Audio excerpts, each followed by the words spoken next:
Sorry? तुमचं sorry इतकं स्वस्त असेल मॅडम, पण माझं प्रेम इतकं स्वस्त नाही आहे.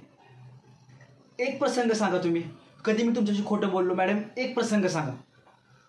तुम्हाला मी सगळ्या गोष्टी सांगितलेल्या, मी वसुली करतो हे मी तुम्हाला सांगितलं, पण माझ्या या आईला नाही सांगितलं.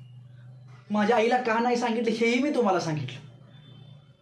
तुम्ही माझ्या घरी आला, आईला भेटला, माझं फ्युचर, माझं प्रेझेंट, माझा पास्ट, ह्या सगळ्या गोष्टी मी तुम्हाला सांगितल्या.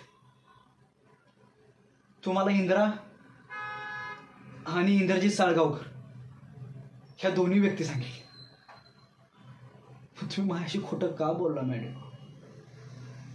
तुम्ही ही सगळ्यात महत्वाची गोष्ट कशी लपवली माझ्यापासून? तुम्हाला माहित आहे देशपांडे सरांचं आणि माझं नातं काय आहे, मी किती आदर करतो त्यांचा, तरी पण तुम्ही इतकी महत्वाची गोष्ट कशी लपवली माझ्यापासून?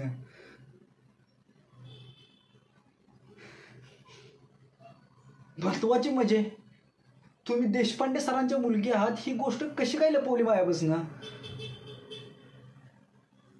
तुम्ही माझ्याशी चुकीचं वागला मॅडम. तुम्ही खूप दुखावलं मला. का खोटं बोलला माझ्याशी मॅडम?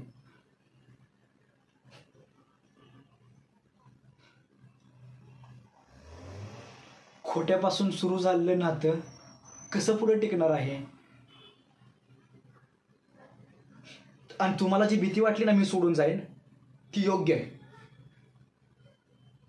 तुमचा आणि माझा आजपासून काहीही संबंध नाही,